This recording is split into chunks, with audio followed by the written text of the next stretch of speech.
Bueno, listo. Empezamos entonces con la unidad 4. Específicamente hablamos de la capa de enlace de datos, la capa número 2, una capa súper importante, no solamente porque mejora el rendimiento, mejora las capacidades de comunicación de la capa física, que como dijimos en la clase pasada no tiene ningún sistema específico de control de errores. O sea, la capa física es una capa que solamente basa su buena performance en el diseño inicial, ¿sí? Es decir, si estuvo bien diseñado el estándar y hacemos bien las cosas, se supone que eh, se va a transmitir con la menor cantidad de errores posible. Pero bueno, como ustedes saben, esos errores no siempre se van a poder evitar, así que para eso está la capa de enlace de datos para salvar este problema. Entonces, bueno, como siempre, hay otra cosa además de la capa de enlace de datos importante que vamos a ver en la última parte del día de hoy, y es que la capa de enlace es la capa más importante en lo que se refiere a las redes de difusión, ¿sí? Porque aquí en la capa de enlace está este tema de controlar cómo acceden los nodos de una red de tipo difusión al medio de transmisión, que es un medio común, ¿sí? Un medio que solamente puede usar uno a la vez. Entonces, bueno, aquí está toda la técnica y están todos la parte que vela porque no haya demasiadas colisiones en este medio de transmisión. Entonces, bueno, es una capa importante.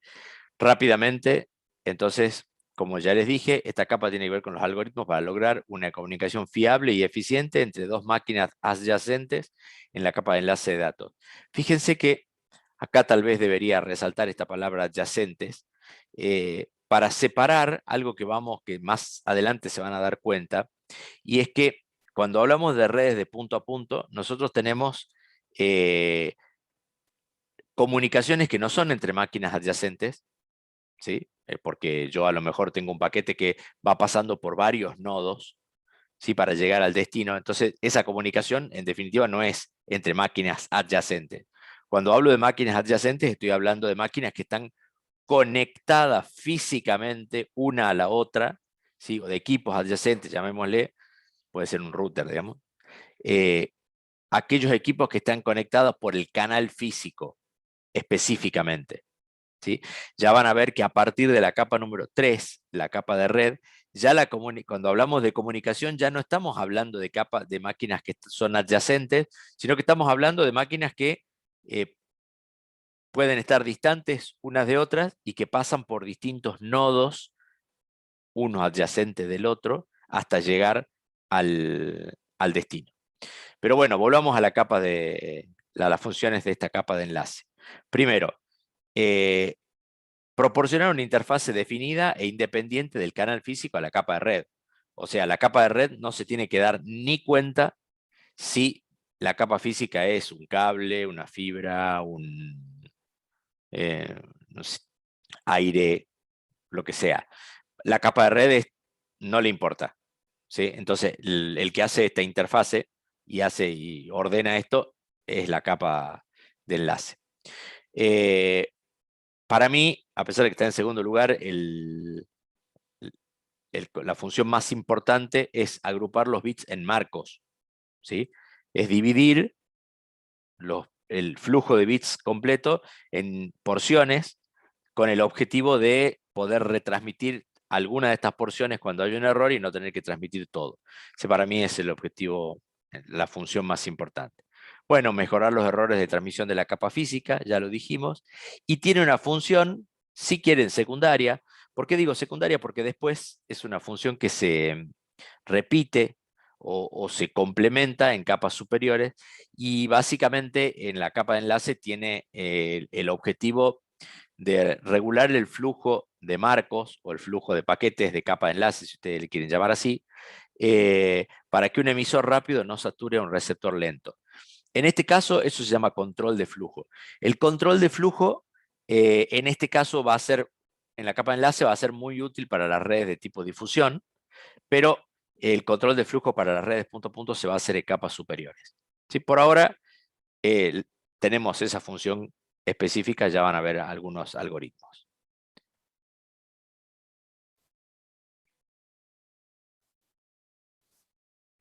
Bueno, estoy tratando de que pase la diapositiva, no sé por qué no pasa, pero bueno, ahí está. Bueno, esto va rápido. ¿Cuáles son los servicios proporcionados a la capa de red desde la capa de enlace de datos? Básicamente tenemos tres tipos que vamos a identificar. Servicios sin conexión y sin acuse de recibo. Básicamente los marcos se mandan sin ningún anuncio previo y si no llegan, lo lamento. Ese es el concepto rápido, ¿sí?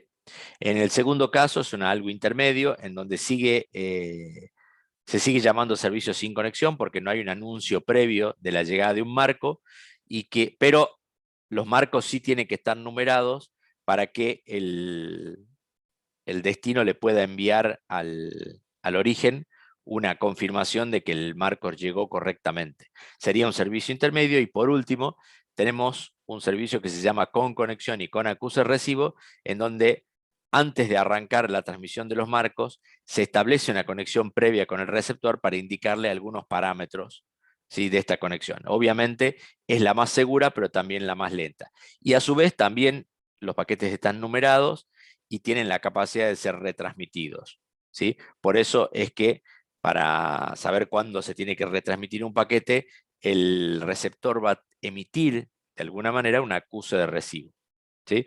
Una vez que se transmitieron todos los marcos y se retransmitieron los marcos en los que hubiera habido algún error, la conexión se libera en forma ordenada, ¿sí? En lo que se reconocen ya desde aquí los tres pasos: el establecimiento, la transmisión propiamente dicha y la liberación de la conexión. Después lo vamos a ver con más detalle en algunas otras capas. Bueno, las funciones principales, como yo les decía, para mí la más importante de todas, ¿sí?, y tal vez la más compleja de esta capa, es el enmarcado, ¿sí? Vuelvo a repetir, el enmarcado es dividir el flujo de bits que viene de la capa física en marcos, si lo queremos nombrar en castellano, en frames, se los nombro porque es algo que aparece mucho en la bibliografía, o en paquetes. Mucha gente le llama también a estos frames o estos marcos, le llama los paquetes de enlace, o sea, los paquetes a nivel de la capa de enlace, ¿sí? Nosotros le vamos a llamar marcos, cuando escuchen marcos, pero de todas maneras son palabras sinónimo. Bueno, básicamente hay 4 algoritmos que son los que suelen usarse para hacer esta división en marcos. Algunos muy básicos, ¿sí?, y poco usados, y otros bastante más interesantes, que son los que vamos a escudriñar un poquitito. El primero, ¿sí?, es el conteo de caracteres, ¿sí? El conteo de caracteres, como su nombre lo indica, es algo muy simple. Es decir, cuántos caracteres, ¿sí?, o cuántos bytes, evidentemente, ¿sí?, tiene un marco. Entonces, en un campo del encabezado le digo, bueno, este marco tiene 1500 bytes o 1500 caracteres, ¿sí?, si lo vamos a tratar en ASCII. Va a tener 1500 caracteres y básicamente el receptor cuenta 1500 caracteres, ¿sí?, y con eso sabe que terminó el marco. El problema que tiene esto es que no es muy bueno, porque imagínense que cualquier error, cualquier byte que se pierda en el medio, pierdo el conteo, ¿sí?, y por lo tanto no es muy usado. El segundo algoritmo se llama caracteres de inicio y fin con relleno, ¿sí? En este caso, el objetivo de este algoritmo es poner algún indicador previamente acordado entre el emisor y el receptor que indique cuándo empieza y cuándo termina un marco. Entonces, yo voy transmitiendo los bits y bueno, hasta acá tenés el marco número 1, hasta acá tenés el marco número 2, utilizando algún señalador, en este caso lo que se llama un carácter de inicio y fin. Entonces, bueno, acá me voy a detener un poquito en esta explicación porque sé que suele costar comprenderlo. Bueno, en principio el concepto es simple. Le pongo un string de texto al inicio y un string de texto al final.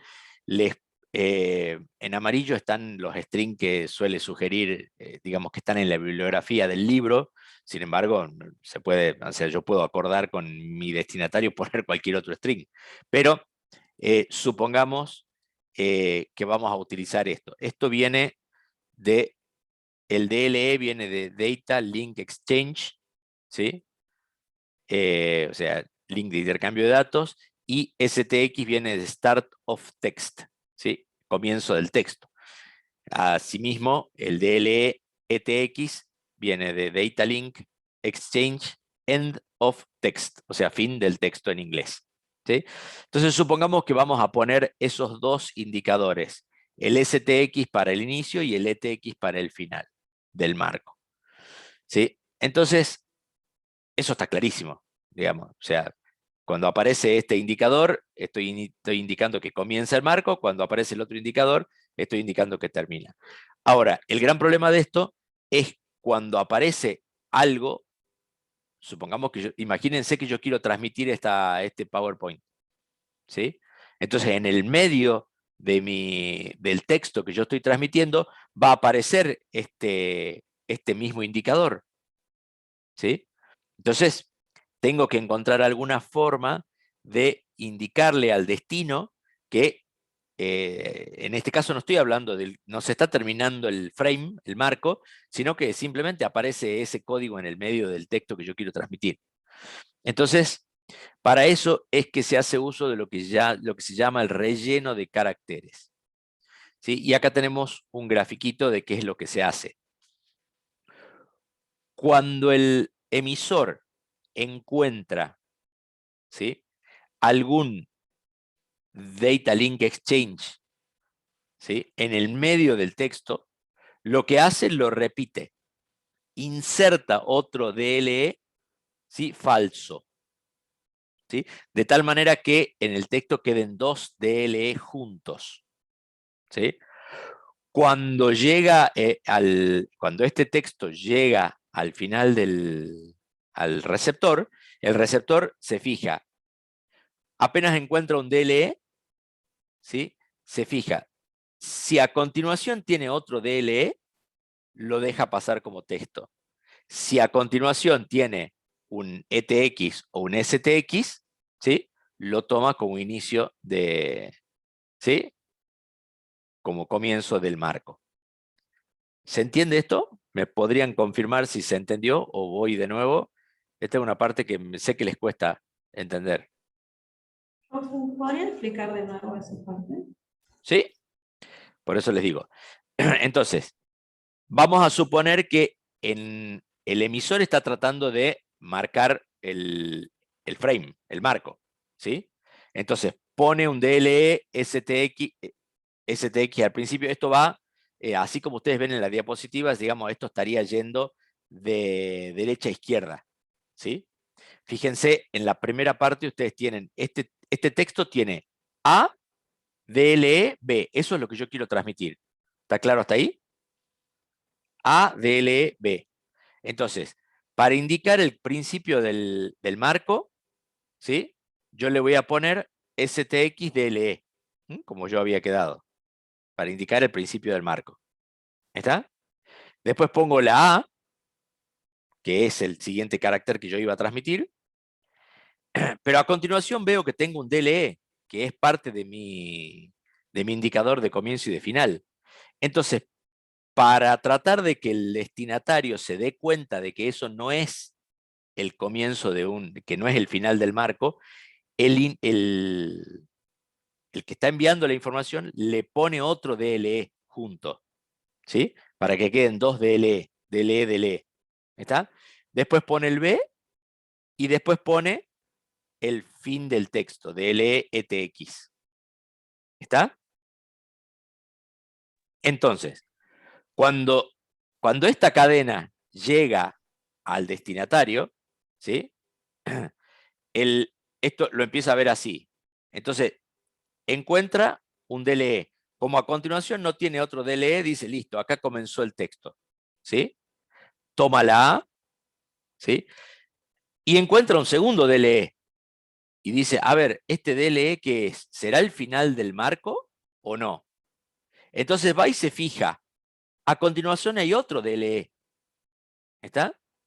Entonces, como hay otro DLE, dice, no, este me lo han puesto para que me dé cuenta que no es.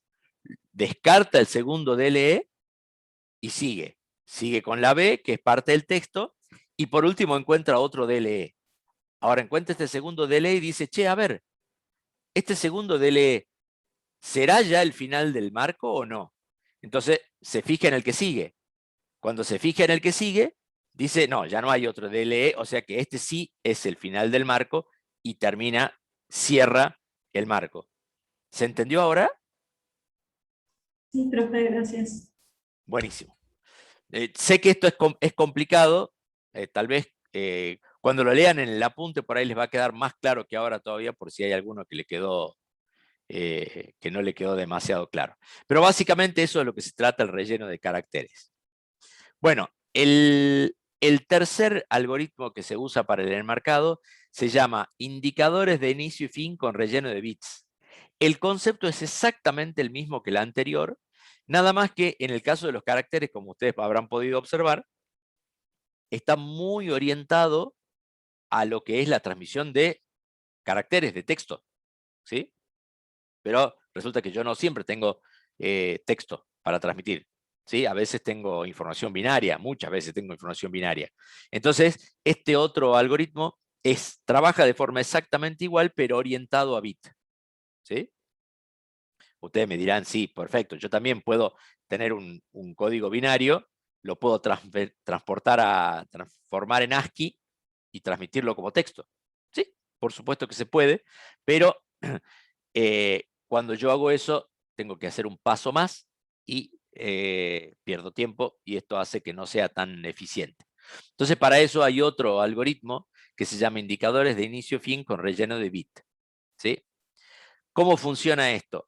En vez de un DLE-ETX o DLE-STX, este algoritmo utiliza una secuencia muy especial que es un byte completo que tiene un 0 al principio, ¿sí? En realidad no es un byte, sí, es un byte, perdón. Acá hay un error. Siempre me olvido de corregirlo. Acá, si ustedes se fijan, hay 6 unos. En realidad no son 6 unos, son 5 unos. ¿Sí? Eso por ahí va a confundir. Me tengo que acordar cuando termine la clase de corregir el PowerPoint. La secuencia tiene un 0, 5 unos y otro 0. ¿Sí? Son 7 bits los que yo voy a transmitir. Acá se me pifió un 1 en el... ¿sí? Entonces, cuando la capa de enlace encuentra 5 unos seguidos, o sea, volvamos para atrás un poquito, el problema que tengo es el mismo que el anterior. O sea, ¿qué pasa si yo tengo esa misma secuencia, ¿sí? En el medio de la serie de bits, que es lo más probable que pase, ¿sí? Que yo en algún momento tenga esa misma secuencia. Entonces, ¿cómo va a ser el destinatario para descubrir que no se trata del fin del marco? ¿Sí? Entonces, ¿cómo hace? De la misma manera, usando el mismo concepto que el anterior, cuando el transmisor, o sea, transmisor el que transmite, el emisor, encuentra 5 unos seguidos como parte de los datos a transmitir, inserta un 0 adicional. ¿Sí? Entonces, el receptor, en todo momento que encuentre 5 unos seguidos, chequea el próximo bit. ¿Sí? Si es 0, lo elimina a ese 0 que fue agregado por el emisor y considera los 5 unos como parte de los datos a transmitir. Ahora, si el siguiente bit es 1 y el séptimo es 0, entonces lo toma como lo que es el delimitador de final. ¿Se entiende hasta aquí o no? Es el mismo concepto que el anterior, pero aplicado a nivel bit. ¿Está? Pero el concepto es exactamente igual. Después les sugiero que lo lean en el apunte si no se entiende bien y creo que lo van a entender bien. Y por último, hay una última opción que definitivamente es la menos usada de todas, que se llama violación de la codificación en la capa física. ¿De qué se trata? Bueno, básicamente consiste en cambiar el estado de medio bit, ¿sí? como indicador de comienzo o final del marco, ¿sí? El problema es que la capa de enlace, todos los algoritmos anteriores lo hacen todo a nivel de la capa de enlace. Para poder hacer esto de cambiar el estado de medio bit, ¿sí? O sea, supongamos, exagerando, si yo tuviera un bit que dura 10 segundos, ¿sí? Entonces a los 5 segundos, un 1 lo cambio a 0 a la mitad del tiempo, ¿sí? Para indicar que comenzó o que terminó el marco. ¿Sí? Bueno, para poder hacer esto, la capa de enlace tiene que interactuar con la capa física, ¿sí? Digamos, para indicarle, porque acuérdense que la capa de enlace no puede modificar al nivel físico, como su nombre lo indica, de los bits. Entonces, bueno, tiene que trabajar con la capa física, de todas maneras es un método que no se utiliza. Está ahí nada más para completar los métodos. ¿Está? Bueno. Y la segunda función principal, como lo indicamos al principio, es el control de errores. Vuelvo a repetir que nosotros ya sabemos que la capa física trata de hacer su mejor esfuerzo para que el flujo de bits que salen del emisor llegue exactamente igual al receptor, pero no siempre lo logra.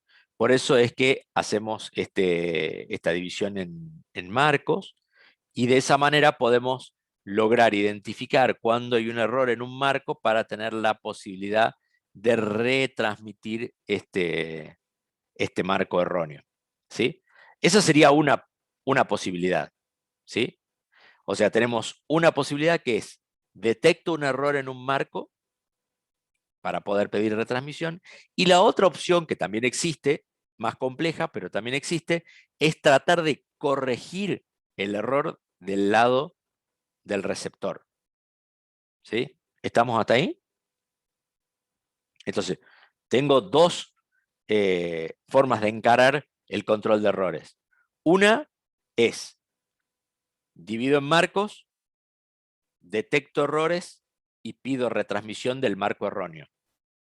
La segunda sería, también divido en marcos, detecto errores y tengo suficiente información redundante para poder corregir el error, ¿sí?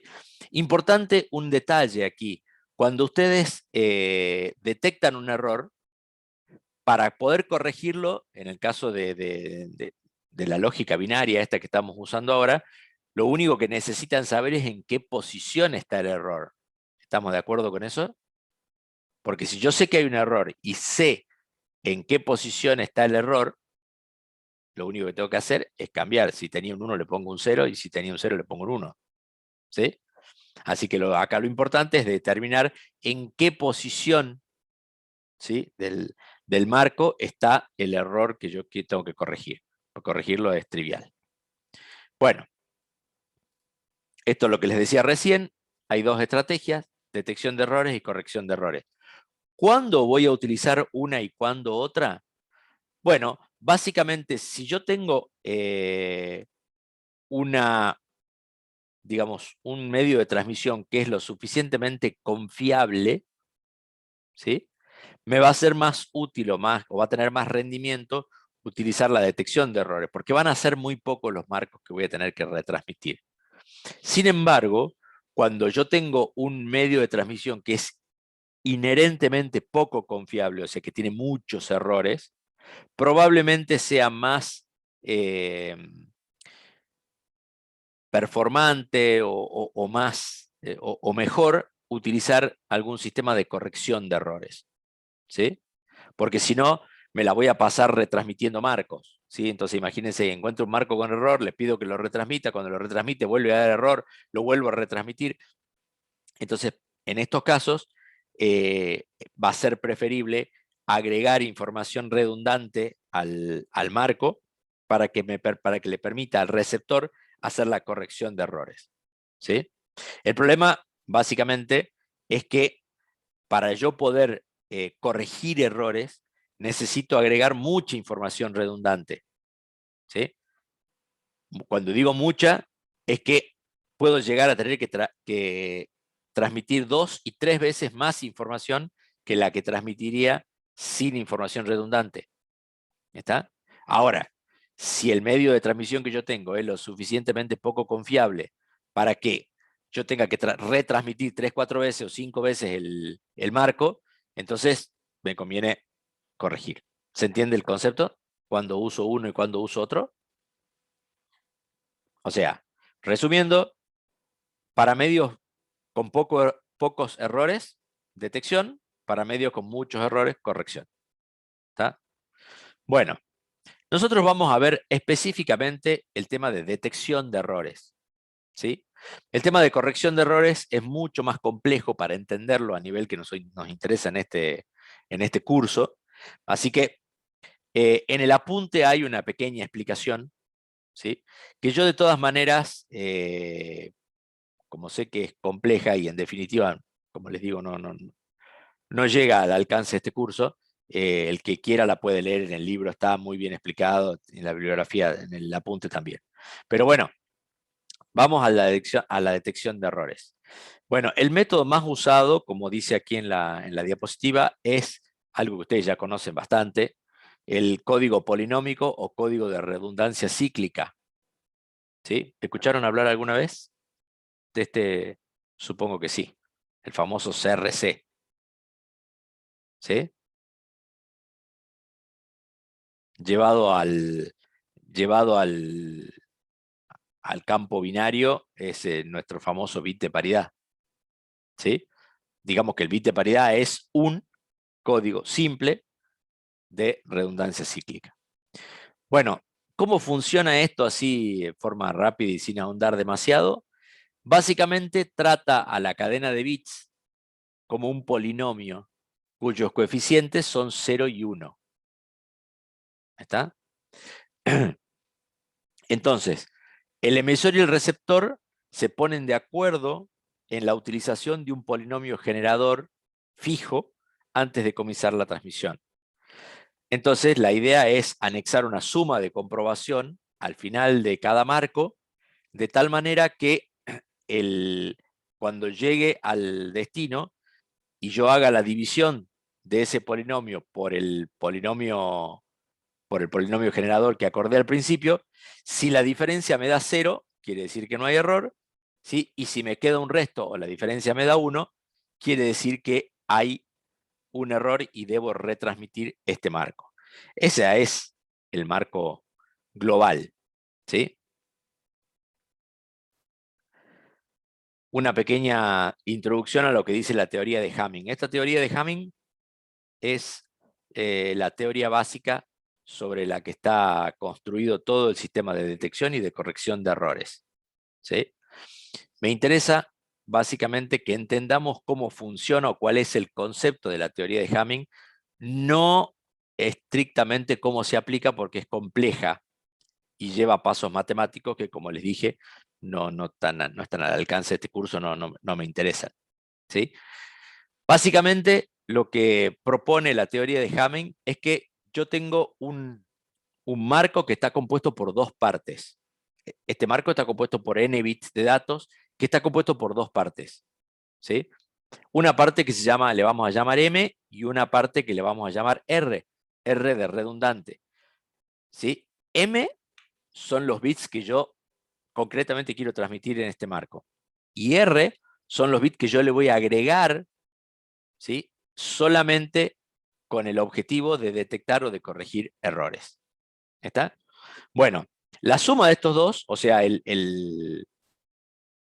la información completa de los datos más la información redundante, es lo que vamos a llamar, o que Hamming llama con el nombre de code word, ¿sí? Code word, ¿sí? O sea, palabra de código. ¿Está? Entonces, acá empiezan algunas de las definiciones. Dadas dos code words cualquiera, acá hay dos ejemplos, vamos a definir lo que es la distancia de Hamming. Básicamente Hamming dice que le llama distancia a a la cantidad de posiciones de bits en la que estos dos code words difieren, ¿sí?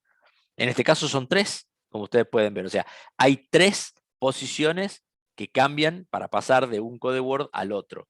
Entonces, en este caso, la distancia de Hamming va a ser 3. ¿Está? Entonces, entendiendo esto, también cada conjunto de códigos, ¿sí?, va a tener una distancia mínima de Hamming. ¿Está? Que es la distancia mínima que tiene que haber, o sea, la cantidad de bits mínimos que van a cambiar entre cualquier palabra a cualquier palabra del código. ¿Está? O sea, si yo digo que mi código tiene una distancia mínima de Hamming de 2, ¿sí?, significa que no importa de qué code word a qué code word yo pase, nunca va a haber menos de 2 posiciones de bit que cambien. ¿Se entiende esto?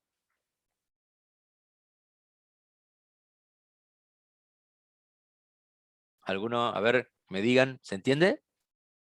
¿Podría volver a explicar? Sí, profe, yo no entiendo eso de las posiciones de bits. Bien, vamos a suponer que yo tengo una... em, necesitaría el pizarrón aquí. Vamos a suponer que yo tengo... Vamos a hacer un ejemplo, ¿sí? Para que se entienda. Un ejemplo muy básico, ¿sí? Yo tengo 2 bits, ¿sí? ¿Cuáles son las opciones de, digamos, todas las posibilidades que yo tengo con 2 bits? Tengo 0, 0, 0, 1, 1, 0 y 1, 1. ¿Estamos de acuerdo hasta ahí? O sea, todo mi diccionario para una palabra de 2 bits son 4 opciones. ¿Sí? Sí, profe.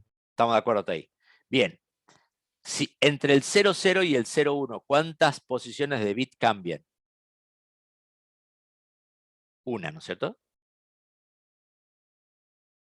¿Sí? Sí, Entre el 0, 1 y el 1, 0, ¿cuánta cambia? 2. ¿Sí? Porque cambia el 0 por el 1 y el 1 por el 0. ¿Estamos de acuerdo? 2 posiciones. Y por último, en la última, entre el 1, 0 al 1, 1, ¿cuánto cambia? Una. ¿Sí?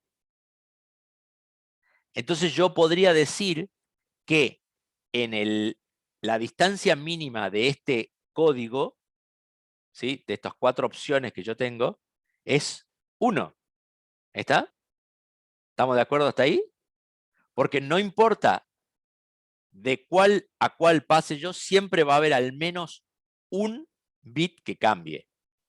¿Estamos de acuerdo o no? Sí, profe. Hasta ahí Sí, vamos, ¿no? Yo sé que es medio complicado esto, no se preocupen, ¿sí? Hasta ahí vamos. Entonces, lo que quiero decir acá es que de ese código que yo tengo, de ese conjunto de code words, ¿sí?, yo quiero decir que la distancia mínima que yo tengo para Hamming es 1, en este caso. ¿Sí? Ahora fíjense qué pasa si ustedes le agregan a ese código, si ustedes tienen un cuadernito ahí, escríbanlo, ¿sí? Y díganme qué opinan si ustedes le agregan un bit de paridad a ese código. ¿Sí? Supongamos paridad par. ¿Sí? Escríbanlo en un cuadernito si lo tienen ahí. Si ustedes hacen paridad par, ¿cuánto vamos a tener? El 0, 0 le agrego una paridad par, ¿qué tendría que agregarle? Un 0. ¿Estamos de acuerdo? Al 0, 1, si yo quiero agregar la paridad par, ¿qué tengo que agregar? Un 1. ¿Sí? Al 1, 0 le tengo que agregar otro 1 también. ¿Sí? Y al último, al 1, 1, le tengo que agregar un 0 para que quede paridad par. ¿Estamos de acuerdo hasta ahí?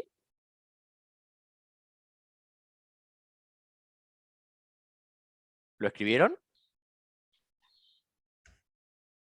sí, sí, profe. Bueno, ahora fíjense, hagan el mismo análisis. Ahora les quedó, digamos, un código de 4 opciones de 3 bits. ¿Estamos de acuerdo? Entonces, ahora fíjense cuál será la distancia mínima que hay entre cualquiera de esas 4 opciones. A ver quién me dice.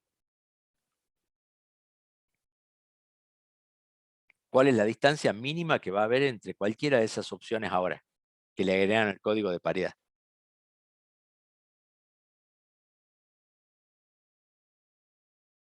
A ver, rápido, si lo tienen escrito ahí, lo ven a simple vista.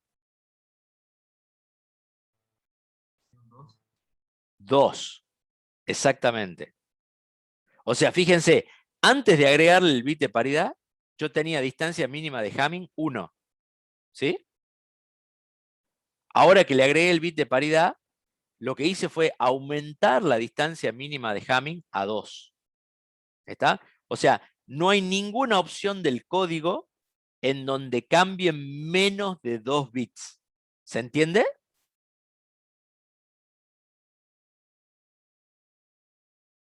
Eso es lo que significa la distancia mínima de Hamming.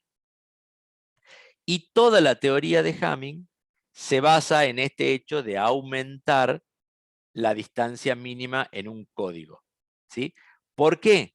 Porque fíjense que si ustedes si ustedes cambian un solo bit en cualquiera de esas 4 opciones, ¿sí?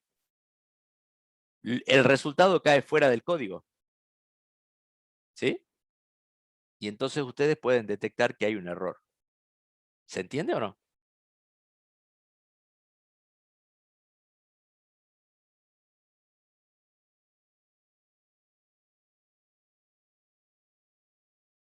¿Se entendió esto? No, al Sí, final profe, no, ahora sí. ¿Sí? ¿Se entiende? Bueno, el que no lo entienda o le haya quedado dudas, yo les recomiendo, hagan este ejercicio, o sea, pongan un código simplemente de 2 bits, el 00, 01, 10 y 11, ¿sí? Y agréguenle un bit de paridad, cualquiera, par o impar, no importa, ¿sí? Y fíjense cuál es la distancia mínima de Hamming. Y se van a dar cuenta cómo funciona este sistema de detección de errores que inventó este señor Hamming, que después este señor digamos, lo ayorna y lo mejora usando el mismo concepto del polinomio para no solo poder detectar errores, sino que además también los puede corregir. ¿Está?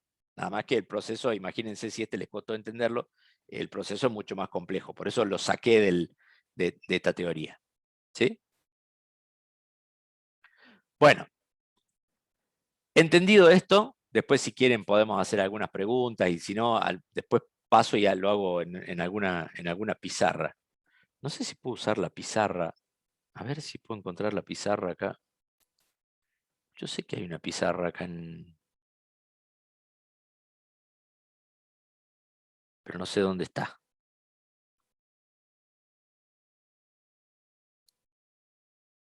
A ver acá si encuentro.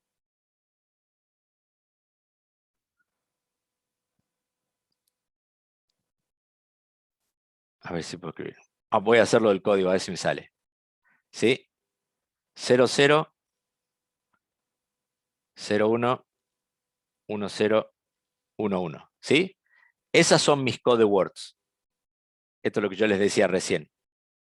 ¿Sí? Si yo le agrego un bit de paridad par, ¿sí? Debería poner 0, 1, 1 y 0. ¿Sí? Entonces fíjense cuál sería la distancia mínima. ¿Sí? Para pasar de este a este, ¿sí? Tengo 2. Para pasar de este a este, tengo 2. Para pasar de este a este, ¿sí? ¿Cuántos tengo? 3. ¿Sí? Y para pasar de cualquiera a cualquiera van a ver que tengo mínimo 2. Entonces la distancia mínima es 2. ¿Está? Como la distancia mínima es 2, entonces yo sé que no va a haber en ningún caso voy a poder pasar de un código de mi nuevo diccionario, ¿sí? Sin que haya al mínimo 2 cambios. Por eso es que se trata la distancia mínima de Hamming. ¿Está? Así que bueno, eso es lo que les quería explicar para entender esto. ¿Sí? Ahora me encantaría saber cómo hago para sacar este texto de acá. Ahí está. Bueno, seguimos entonces con esto. Vamos al control de flujo. si no nos vamos a quedar sin tiempo. Se llama control de flujo entonces a los mecanismos necesarios para evitar que un transmisor rápido sature a un receptor que no puede manejar dicha cantidad de datos. Esto creo que se entiende, es simple, ¿sí? Como ya les dije al principio, el control de flujo también se aborda en otras capas para las redes de tipo punto a punto, específicamente en la capa de transporte, pero acá, ¿por qué se pone esta parte de control de flujo en la capa de enlace? Básicamente porque nosotros vamos a ver como parte de la capa de enlace lo que se llama el control de acceso al medio, ¿sí? Este control de acceso al medio es una función muy importante para las redes de difusión, porque justamente se ocupa de establecer los mecanismos necesarios para que no haya colisiones, entendiendo de que para poder transmitir en un medio común de transmisión va a tener que transmitir de a uno, ¿sí? Así que por eso es que este control de flujo específicamente se usa para redes de difusión. Bueno, el control de flujo acá es muy básico, ¿sí? Y se centra específicamente en el receptor le va a prohibir al emisor, ¿sí?, que le mande marcos hasta tanto este no lo autorice, ¿sí? Así que para eso hay varios protocolos que vamos a ver. El receptor podría decir, puedes enviarme tantos marcos ahora, pero después de transmitir esto, espera hasta que yo te lo indique, porque los tengo que procesar. Supongo que esto está entendido. Bueno, esto también lo voy a pasar rápido, después lo pueden profundizar. Los protocolos elementales de enlace tenemos básicamente los protocolos simplex sin restricciones, en donde hay una transmisión en un solo sentido. Ya ustedes conocen lo que significa la palabra simplex, ¿sí? Se supone un canal físico que está libre de errores, así que por lo tanto no le voy a dar ninguna bolilla a las retransmisiones, porque si supongo que el canal no tiene errores o tiene muy bajos errores, no me interesan, y el receptor va a estar siempre disponible, ¿sí? Es decir, tengo un receptor con buffer infinito, es decir, que tiene las posibilidades de recibir infinita cantidad de paquetes. No importa cuánto yo les mande, los va a recibir. Esto es una simplificación, por supuesto, y en la realidad no pasa así. Primero, no tengo canales físicos que sean libres de errores, y en general no tengo receptores que puedan tener un buffer infinito, o sea que me puedan aceptar cualquier cantidad de información. Digamos, como información entre paréntesis, ¿por qué aparece esta palabra buffer acá? Porque van a ver de aquí en más que en todos los sistemas de transmisión, cuando un dispositivo está conectado a un canal, la primera barrera de entrada que tiene son los buffers. Es decir, cuando un paquete llega desde el canal de transmisión, lo primero que hace es se almacena en un buffer. ¿Qué es un buffer? Es una porción de memoria donde yo puedo almacenar ese paquete ¿hasta cuándo? Hasta que haya un procesador por detrás en ese dispositivo que procese ese paquete, lo saca del buffer y libera esa porción de buffer para que pueda poner otro paquete, ¿sí? Los buffers pueden ser grandes, pueden ser chicos, ¿sí? Lo ideal sería que los buffers sean enormes, ¿sí? Pero un buffer es una porción de memoria, y esa porción de memoria, como ustedes saben, siempre está limitada. Entonces, hay distintas estrategias de buffereo, ¿sí? Pero siempre partiendo del concepto de que los buffers tienden a ser limitados porque son costosos, es memoria, ¿sí? Bueno, la segunda aproximación de los protocolos de enlace se llama protocolo simplex de parada y espera. En este caso, también hay una transmisión en un solo sentido, no es bidireccional, por eso se llama simplex. También supone un canal físico que está libre de errores, pero ahora ya pone una limitación en estos recursos infinitos de la primera, ¿sí? Es decir, yo ahora sí puede ser que tenga un receptor que tenga recursos limitados para recibir paquetes, ¿sí? Entonces, ahí voy a tener que proponer la aparición de algún sistema de confirmación para que el emisor espere a que el receptor le confirme que recibió y procesó un paquete para poder enviar el siguiente. ¿Sí? En este caso, a pesar de que necesito un solo canal, ¿sí? Pero este canal va a transmitir en forma semiduplex. ¿Se acuerdan del semiduplex? Cuando yo podía transmitir en ambos sentidos, pero no simultáneamente. El tercer protocolo se denomina protocolo simplex para un canal ruidoso. Supone transmisión en un solo sentido. Acá ya eliminamos el primer supuesto que hicimos en la primera opción y ¿se acuerdan que el canal físico no tenía errores? Bueno, ya sabemos que los canales reales sí tienen errores, así que este protocolo es mucho más adaptado a la realidad. Entonces, entiende que el canal físico puede tener errores y por lo tanto me puede pasar que yo tenga que retransmitir algún marco erróneo, ¿sí? Para poder hacer esto, yo necesito numerar los marcos, ¿sí? Tanto para que el emisor pueda saber cuál es el marco que tengo que transmitir, como para evitar que si se perdió algún acuse de recibo a la vuelta, ¿sí? Yo, ¿qué va a hacer el emisor? Yo transmití un marco, imagínense, yo transmití un marco. El receptor me mandó un acuse de recibo de vuelta, ¿sí? Pero ese acuse de recibo se perdió. ¿Qué es lo que supone el emisor? El emisor dice, bueno, no llegó el marco, ¿sí?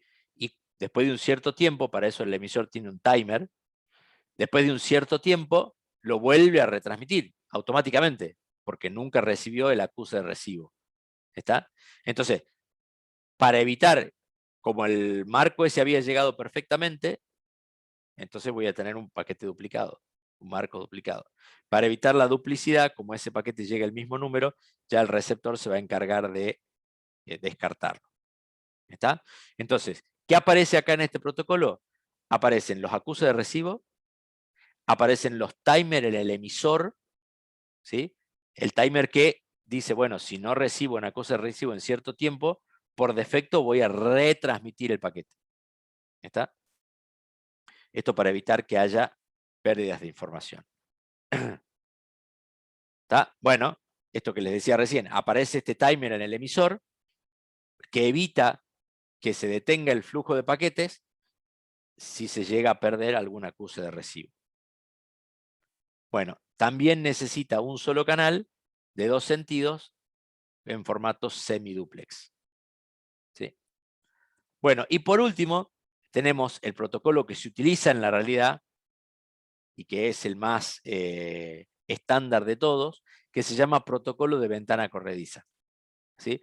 Que aplica todas las cosas que venimos viendo en los 3 protocolos, todas juntas. Porque ya saca toda su posición, o sea, así como el protocolo número 3, supone que el canal es ruidoso y por lo tanto puede cometer errores, supone que puede haber un receptor lento que no acepte todos los paquetes que yo le voy a mandar y además asume que yo necesito una comunicación de tipo bidireccional, o sea, una comunicación full duplex. ¿Sí? Bueno, acá aparece un nuevo concepto, un concepto que lleva el nombre, y lo pongo en inglés porque así está en el libro, un concepto de piggybacking. ¿Qué es el piggybacking? Básicamente es una opción que se utiliza mucho en las redes actuales y que mejora la productividad de los canales, ¿sí? Es decir, acuérdense que cuando yo tengo, cuando yo quiero mandar los acuses de recibo, ¿sí?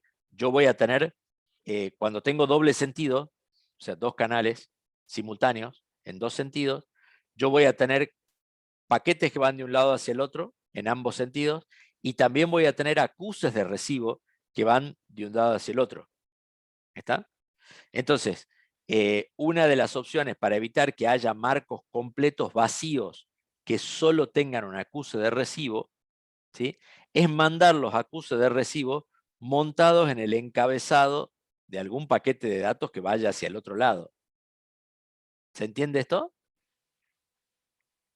Lo que significa el piggybacking. Piggybacking, para que tengan una idea, se traduce como llevar a alguien a cococho, ¿sí? Llevar a alguien en la espalda. ¿Está? Entonces, el concepto de piggybacking en redes tiene que ver con aprovechar la transmisión de un paquete que va volviendo con datos, ¿sí? Para mandar los acuses de recibo, ya que los acuses de recibo lo único que llevan es el número del paquete. ¿Sí? Es una cosa chiquitita, y poca información. ¿Está? Entonces, para no usar todo un marco de 1500 bytes, que lo único que llega un numerito, ¿sí? Entonces se pone este numerito, este acuse de recibo, dentro del encabezado de algún paquete normal que vaya viajando con otros datos. ¿Se entiende esto? Concepto de piggybacking. ¿Me confirman? Sí, Bien. ¿Puede volver a explicar? Sí, señor. El concepto de piggybacking tiene que ver con el aprovechamiento, el mejor aprovechamiento de los paquetes que voy a transmitir. ¿Qué pasa si no uso piggybacking? ¿Sí? Imagínense, yo mando un marco que va de A hacia B. ¿Sí? Este marco, a ver si puedo dibujar algo así.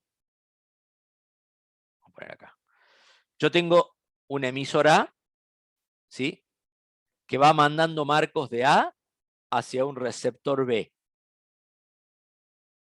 ¿Sí? ¿Estamos de acuerdo hasta ahí?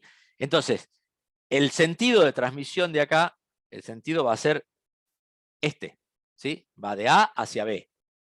Pero B, a su vez, le tiene que mandar, utilizando algún otro canal, le tiene que mandar información de regreso, ¿sí?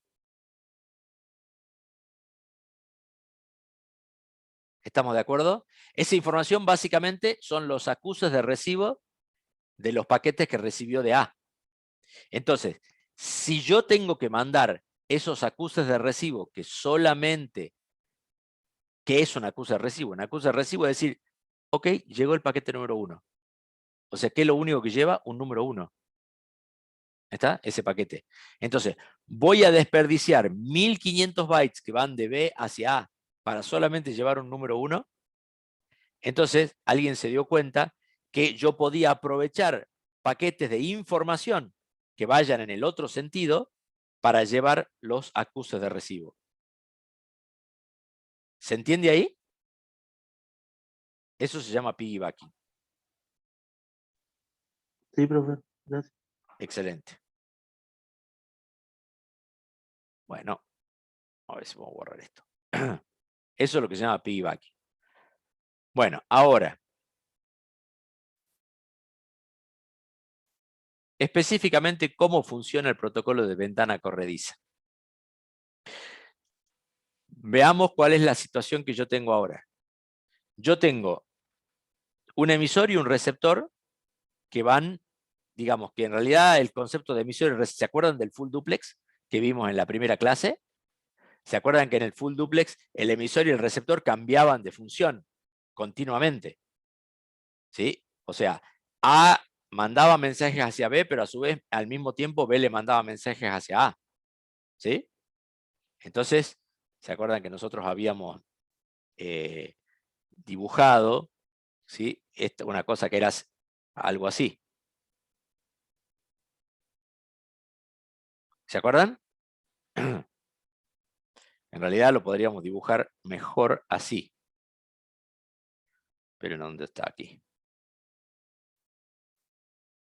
¿Sí? Es decir, yo tengo dos canales bidireccionales que entonces A en algún momento es emisor, en otro momento es receptor. ¿Está? Esto es el más estándar de los sistemas de comunicación. Dos canales, transmisión bidireccional. Entonces hay paquetes que van de A a B, paquetes que van de B a A. Y hay acuses de recibo que van de A a B y otros acuses de recibo que van de B a A. ¿Se entiende o no? ¿Estamos de acuerdo hasta ahí, no es cierto? Lo más estándar que yo puedo hacer. Bien. Entonces, ahora yo tengo que ver que en ambos casos yo podría tener emisores rápidos que saturen a un receptor lento. Entonces, este protocolo de ventana corrediza lo que propone es establecer un tamaño de buffer definido. Cuando se ponen de acuerdo A y B, voy a definir un tamaño de buffer específico que satisfaga a los dos extremos, ¿sí? O sea, primero hago una consulta, digo, bueno, ¿quién es más rápido para recibir mensajes? ¿A o B? ¿Sí? El que sea más lento, dice, bueno, yo puedo recibir, no sé, 100 paquetes por segundo. Entonces, voy a establecer una ventana de 100 paquetes. ¿Sí? ¿Por qué? Porque B es el más lento de todo. Total, no hay problema con A porque A es más rápido, así que no tiene problema de tener una ventana mayor. Pero en general lo que se hace es establecer las ventanas corredizas de los dos en el menor de los dos. ¿Sí? Entonces, bueno, ¿cómo funciona el protocolo este de ventana corrediza? Y esto tal vez lo tenga que leer después porque suele resultar complicado. De todas maneras, esto lo vamos a volver a ver la clase que viene, a ver si puedo encontrar alguna otra información que sea más fácil de entender. Bueno, entonces, veamos ahora. ¿Ven este grafiquito que está acá arriba y cómo se mueve? Ese grafiquito que está ahí arriba indica cómo sería la ventana corrediza de cada uno de los lados, del lado A y del lado B. ¿Está? Entonces, utiliza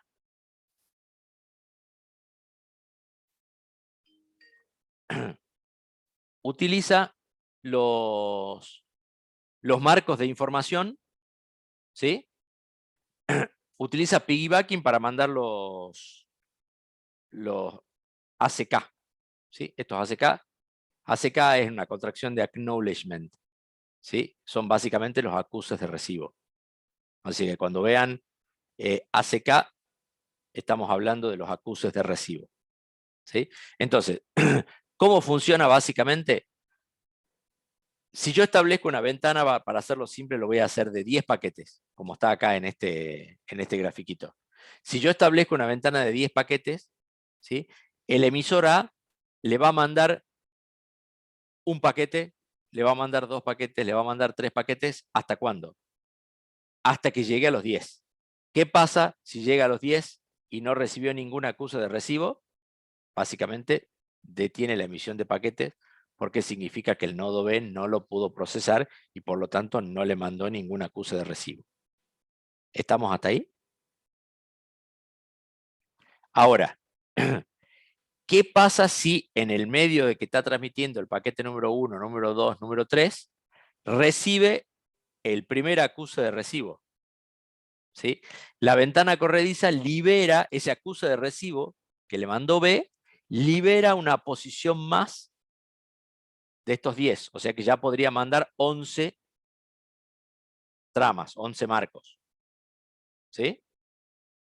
Y así por eso se llama ventana corrediza, porque la ventana se llena, es un buffer que se llena con los paquetes que yo tengo que mandar y se vacía con los acuses de recibo que recibo del otro lado.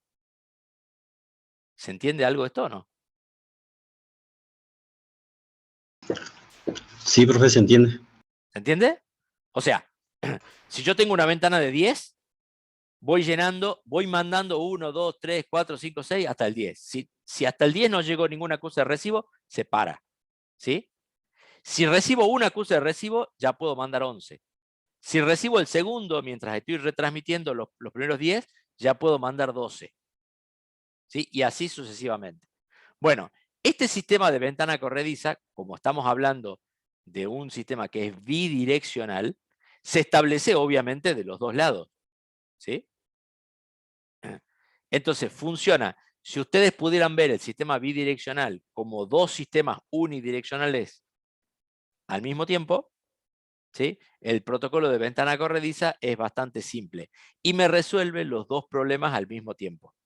O sea, me resuelve el problema de cuándo tengo que retransmitir un marco, ¿sí?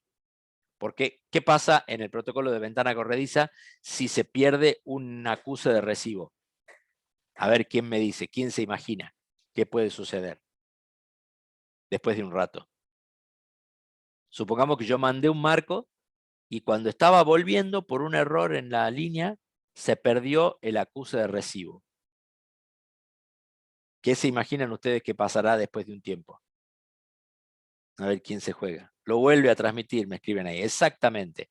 Como ya hablamos anteriormente, en el lado emisor va a haber un timer que después de un tiempo lo vuelve a retransmitir solo. ¿Sí? Bueno, y aquí hay un detalle. Cuando es bidireccional, ¿sí? ¿Se acuerdan del piggybacking? Imagínense qué pasa en este piggybacking si yo, si no tengo nada que transmitir de vuelta. Imagínense que, ¿se acuerdan que yo dije que estaba haciendo piggybacking? O sea, estoy usando los paquetes de información que vuelven, ¿sí? Para llevar los acuses de recibo. ¿Y qué pasa si no hay ningún paquete de vuelta? Porque no tengo nada que transmitir. ¿Sí? Bueno, aquí aparece el concepto de un nuevo timer, pero ya del lado receptor. Si pasado un tiempo, que tiene que ser obviamente menor que el timer que había del lado del emisor, o sea, antes de que el emisor se dé cuenta de que no le está llegando el acuse de recibo, voy a tener que generar un paquete vacío, ¿sí? Y mandarle nada más que el acuse de recibo. ¿Está? Entonces hay un nuevo timer del lado del receptor con un tiempo considerablemente menor que el timer que había del lado del emisor, que se ocupa de mandar un paquete vacío solo con los acuses de recibo si no hubiera en ese transcurso ningún paquete para transmitir hacia el otro lado. ¿Se entiende esto?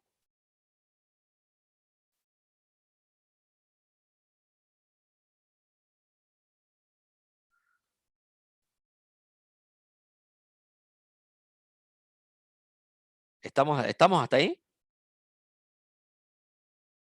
O sea, yo trato de usar piggybacking. Si tengo paquetes de información que van en el sentido contrario, ¿sí? Al que yo transmití, puedo sumar los acuses de recibo a ese paquete para no gastar un paquete vacío. Ahora, si después de un cierto tiempo, antes de que se acabe el timer y vuelva a transmitir el paquete el emisor, si no encontré ningún paquete que vaya para el otro lado, creo un paquete vacío y le mando el acuse de recibo solito, aunque sea poco performante, digamos. ¿Sí? Bueno, así funciona este protocolo de ventana corrediza. Y nos queda un último tema, que se llama la subcapa de acceso al medio. ¿Sí? Esto, fíjense que lleva el nombre de subcapa. ¿Sí? O sea, es como un apéndice en la capa de enlace y que sirve exclusivamente para las redes de tipo difusión. ¿Está? Esta subcapa de acceso al medio en las redes punto a punto no me sirve prácticamente para nada, por no decir para nada. ¿Sí? La función que tiene es llevar la batuta y determinar quién puede usar un canal compartido. Ya algo hablamos de esto en las clases pasadas, cuando hablamos de las redes de difusión. Para poder asignar el uso de un canal, yo tengo dos opciones. ¿Sí? La asignación estática, que como se podrán imaginar, solamente está aquí en el apunte por una cuestión de completitud, pero definitivamente no se usa porque es absolutamente contraproducente. ¿Sí? Imagínense si yo tengo una red que tiene 10 nodos, ¿sí? Y de golpe tengo un solo canal que vincula esos 10 nodos, y para poder asignar estáticamente un canal, lo que voy a tener que hacer es dividir el ancho de banda de ese canal en 10 y asignarle un pedacito chiquitito a cada uno, a cada nodo. ¿Sí? Y estoy desperdiciando, en el momento que algún nodo no transmita, estoy desperdiciando el ancho de banda de ese nodo, ¿sí? Que lo podría estar usando otro. Entonces, como es poco performante la asignación estática de canal, entonces lo que se hace fundamentalmente es una asignación dinámica de canal. ¿Sí? Son una serie de algoritmos que le van asignando el canal completo a los nodos a medida que lo van necesitando para hacer un uso mucho más eficiente de este canal. ¿Sí? Vamos a ver cuáles son algunos supuestos que se utilizan para este tipo de asignación dinámica de canal. El primero se denomina supuesto de estación. ¿Qué es el supuesto de estación? Bueno, básicamente todos los nodos de la red de difusión pueden transmitir al mismo tiempo. ¿Sí? Cada uno de los nodos deja de generar paquetes hasta tanto termina de transmitir el paquete que tiene, que está transmitiendo en este momento. ¿Sí? El segundo se llama supuesto de canal único. Ya lo sabemos a esto. ¿Sí? Es decir, hay un solo canal. El canal es compartido por todos los nodos y todos los nodos son iguales en categoría. ¿Sí? Es decir, ninguno tiene predilección para poder transmitir en el canal. Es decir, todos son iguales. O por lo menos eso es lo que se trata de lograr. ¿Sí? Tenemos un tercer canal, un tercer supuesto que se llama supuesto de colisión. ¿Sí? ¿Qué es lo que pasa si dos estaciones transmiten al mismo tiempo? Bueno, las transmisiones se van a solapar y evidentemente ninguno de los dos va a poder llegar a transmitir su marco. ¿Sí? Entonces, ya sabemos que si dos estaciones transmiten al mismo tiempo, ninguna de las dos logra su cometido. Y además, ese supuesto de colisión entiende que todas las estaciones tienen la capacidad de detectar las colisiones. ¿Sí? ¿Para qué sirve esto? Para que cuando yo mando un marco, si justo había otro nodo que lo estaba mandando al mismo tiempo, la estación se da cuenta inmediatamente de que hubo una colisión y va a poder abortar esa transmisión para no gastar más tiempo de canal. ¿Sí? O sea, ¿para qué voy a esperar a transmitir todo el marco si ya de entrada me voy a dar cuenta que va a dar error porque alguien más estaba intentando transmitir al mismo tiempo que yo? Después tenemos un supuesto de tiempo. Tenemos dos tipos de posibilidades, el tiempo continuo y el tiempo ranurado. Tiempo continuo significa que la transmisión puede empezar en cualquier momento. Y el tiempo ranurado significa que yo puedo empezar la transmisión de un paquete solo en intervalos predeterminados. ¿De qué sirve esto? Básicamente significa que si imagínense en el tiempo continuo, yo estaba transmitiendo el 80% de mi marco y justo en ese momento a algún otro nodo se le ocurrió transmitir. O sea, a pesar de que la colisión se ejecute en el último 20% del marco, ¿sí? El marco es erróneo y ninguno de los dos puede completar su transmisión. Entonces, para eso se estableció este concepto del tiempo ranurado. Es decir, bueno, yo puedo transmitir, para hacer un ejemplo que digamos que no es tan así, pero yo puedo transmitir a las en punto, a las I5, a las I10, suponiendo que el tiempo de transmisión del marco sea menor a 10 minutos, ¿sí? De menor a 5 minutos, entonces, si yo empecé a transmitir en tiempo y forma el marco, yo sé que este va a terminar porque antes de las I5 nadie va a volver a poner otro marco. ¿Se entiende esto? Lo que se llama el tiempo ranurado.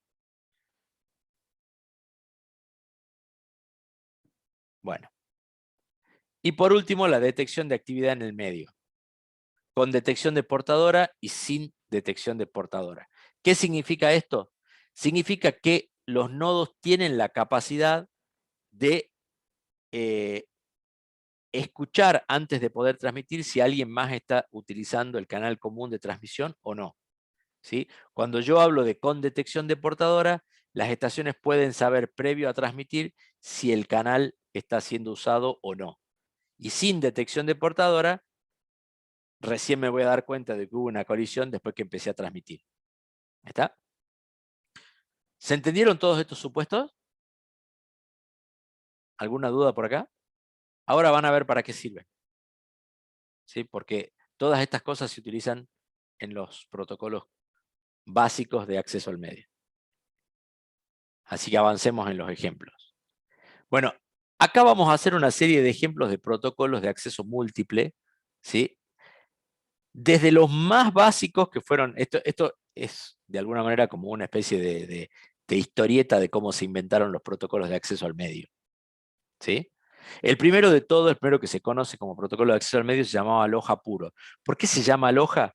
Porque este protocolo lo desarrolló la Universidad de Hawái, ¿sí? Ustedes saben que Hawái es un conjunto de islas, ¿sí? Entonces, la universidad tenía distintas partes de la universidad distribuidas en distintas islas. Entonces, para poder comunicarse, inventaron un sistema de radio. ¿Sí? Tenían una radio VHF, una en cada sede de la universidad ubicada en islas distintas. Entonces podían transmitir información a través de VHF. ¿Sí? Por eso se llamó a este protocolo que inventaron muy básico. Ahí en Hawái se le llamó Aloha puro. Bueno, estos son los esquemas que tenía este protocolo. Eran N estaciones que compartían el medio, que en este caso era el aire, ¿sí? Podían transmitir en cualquier momento. Las estaciones podían detectar si hubo una colisión y lo que hacían básicamente es esperar un tiempo aleatorio. Una vez que empezaban a transmitir y detectaban una colisión, esperaban un tiempo aleatorio para volver a intentar la transmisión. ¿Está? Esto tenía varios defectos. ¿Sí? Tenían el defecto de que si alguien empezaba a transmitir en el medio de mi transmisión, abortaba toda la comunicación. ¿Por qué funcionaba? Porque básicamente eran poquitos nodos, ¿sí? Entonces había mucho tiempo para transmitir y entonces había una buena cantidad de las transmisiones eran exitosas. El rendimiento promedio que tenía era del 18%, o sea, paupérrimo. O sea, solo el 18% de los paquetes transmitidos en este sistema llegaban correctamente a su destino. Obviamente este rendimiento es un rendimiento promedio, porque en realidad este rendimiento va a depender de la cantidad de estaciones. Si yo tengo 2 estaciones nada más, seguramente el rendimiento va a aumentar, ¿sí? Si yo tengo 200 estaciones, evidentemente el rendimiento va a ser 0, porque probablemente no haya ningún paquete que pueda transmitirse utilizando este protocolo tan básico.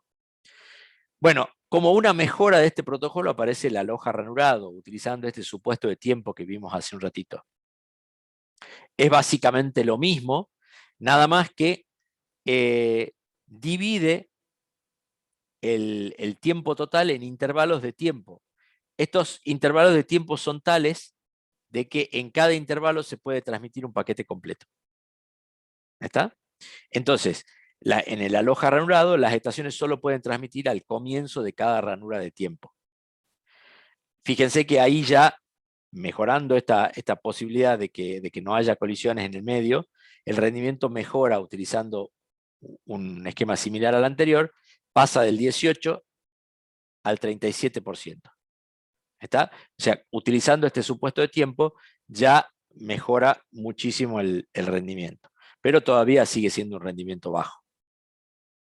Bueno, a partir de acá se empieza a hacer una mejora muy importante y aparece el protocolo CSMA.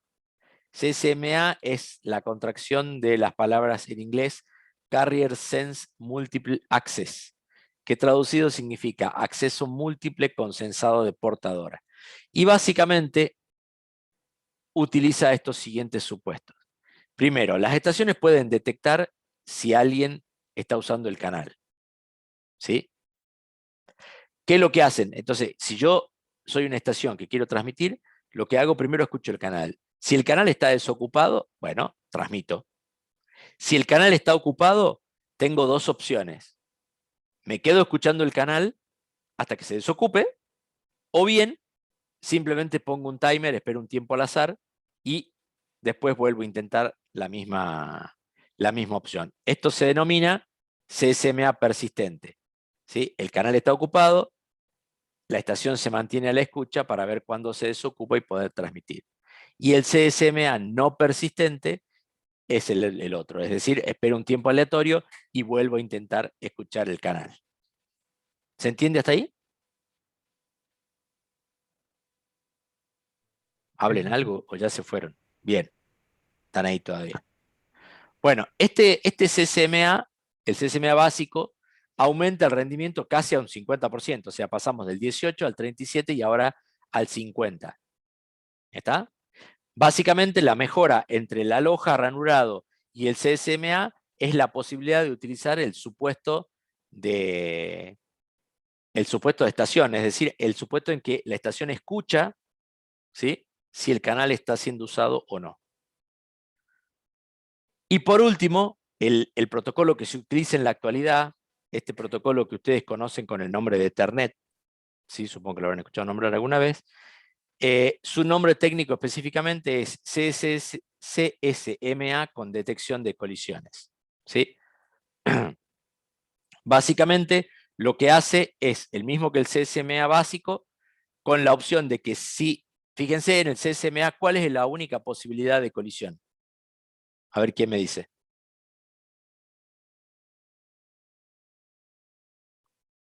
¿Cuál es la única posibilidad de que dos estaciones transmitan al mismo tiempo?